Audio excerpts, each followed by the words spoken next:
మన ప్రభు అయిన యేసుక్రీస్తు నామములో మీ అందరికీ శుభములు తెలియజేయచ్చు ఉన్నాను. నిర్గమకాండము 7వ అధ్యాయము 24వ వచనము. అయితే ఐగుప్తీయులందరూ ఏటి నీళ్లు త్రాగలేక త్రాగు నీళ్ల కొరకు ఏటి ప్రక్కలను త్రవ్విరి.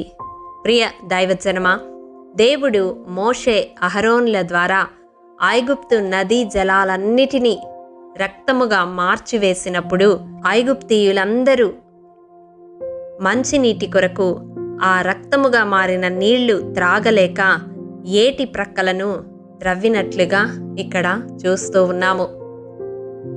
ఐగుప్తులోని నదీ జలాలన్నిటినీ, పాత్రలలో ఉన్న వాటిని సహా రక్తముగా మార్చిన దేవుడు ఏటి ప్రక్కల త్రవ్వినప్పుడు మాత్రం నీటిని వారికి ఇచ్చినాడు.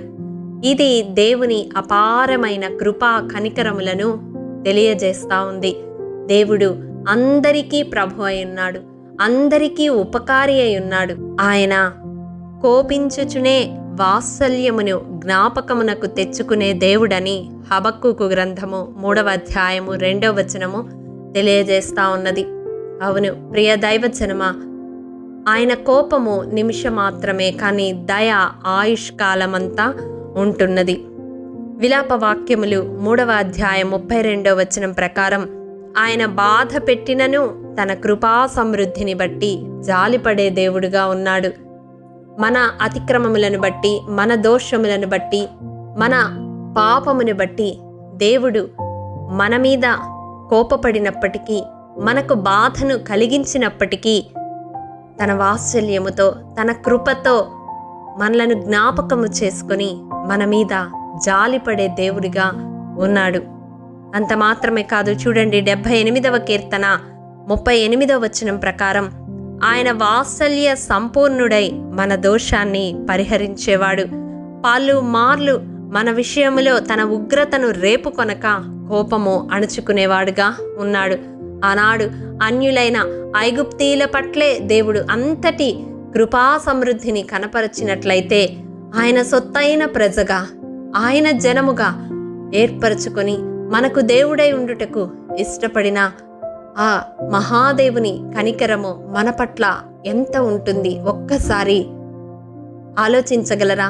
శాశ్వతమైన ప్రేమతో మనలను ప్రేమించే దేవుడు, పర్వతములు మెట్టలు తత్తరిల్లిన నా కృప నిన్ను విడిచిపోదు అని వాగ్దానం చేసిన దేవుడు, మన జీవితాలలో ఎన్ని మార్లు మనము ఆయనకు ఆయాసకరముగా జీవించినప్పటికీ, పలుమార్లు ఆయనను బాహాటముగా సిలువ వేస్తూ, ఆయన మాట వినకుండా, ఆయన చూపిన మార్గములో నడవకుండా ఆయన్ను దుఃఖపరుస్తూ ఉన్నప్పటికీ, మనలను బట్టి తన్ను తాను తన కోపాన్ని అణుచుకుంటూ కేవలము తన కృపను మన పట్ల కనపరుస్తూ ఉన్నాడు. కాబట్టే ఇంతవరకు నీవు నేను సజీవుల లెక్కలో నిలిచి ఉన్నాము.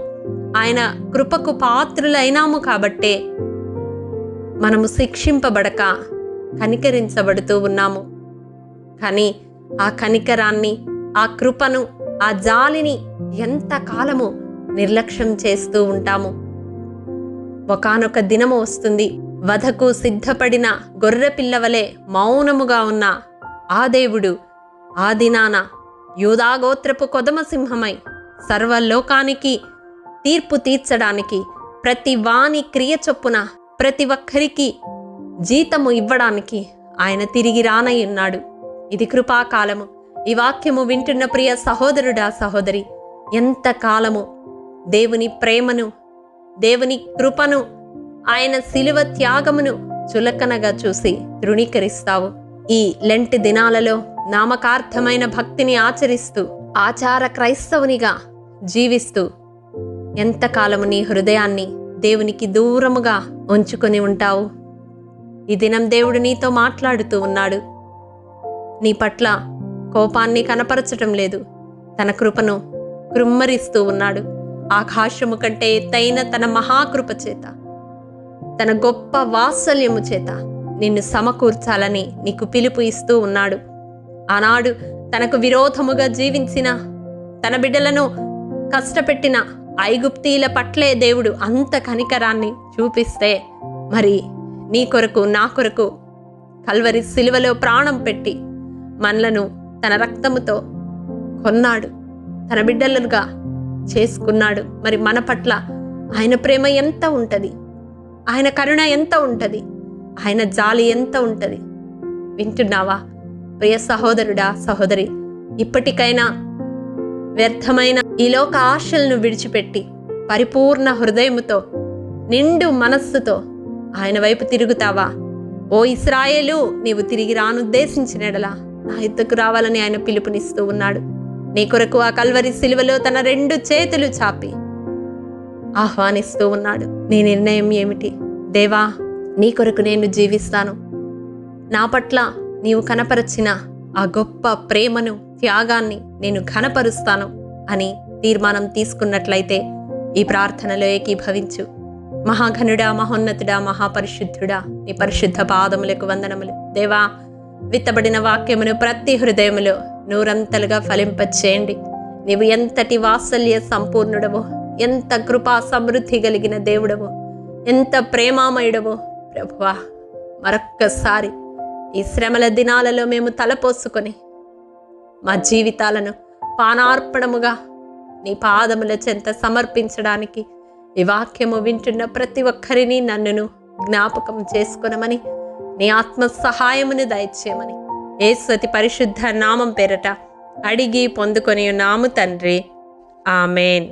ప్రియ దైవజనమా, అనుదినము షారోన్ మన్నా ద్వారా అడగబడుచున్న బైబిల్ క్విజ్ ప్రశ్నలకు సమాధానములు ప్రతి నెల మొదటి వారము కామెంట్ బాక్స్లో పోస్ట్ చేయబడతాయి. కాబట్టి గమనించి మీకు తెలియని ప్రశ్నలకు సమాధానములు తెలుసుకొనగలరని ప్రభు పేరట మనవి చేయుచూ ఉన్నాము. ప్రియ దైవజనమా, ఈ దినం బైబిల్ క్విజ్ ప్రశ్న: జ్ఞానమును అవలంబించు వారికి అది ఎటువంటి వృక్షము? ప్రియ దైవజనమా, ఈ దినము జన్మదినము, వివాహ దినము జరుపుకుంటున్న వారికి షారోన్ గ్రూప్ తరపున హృదయపూర్వక శుభాకాంక్షలు తెలియజేయుచూ ఉన్నాము. దేవుడు శ్రేయస్కరమైన ఆశీర్వాదములతో ఈ సంవత్సరాది నుండి సంవత్సరాంతము వరకు మిమ్ములను నింపాలని ప్రార్థిస్తూ ఉన్నాము. ఆమేన్.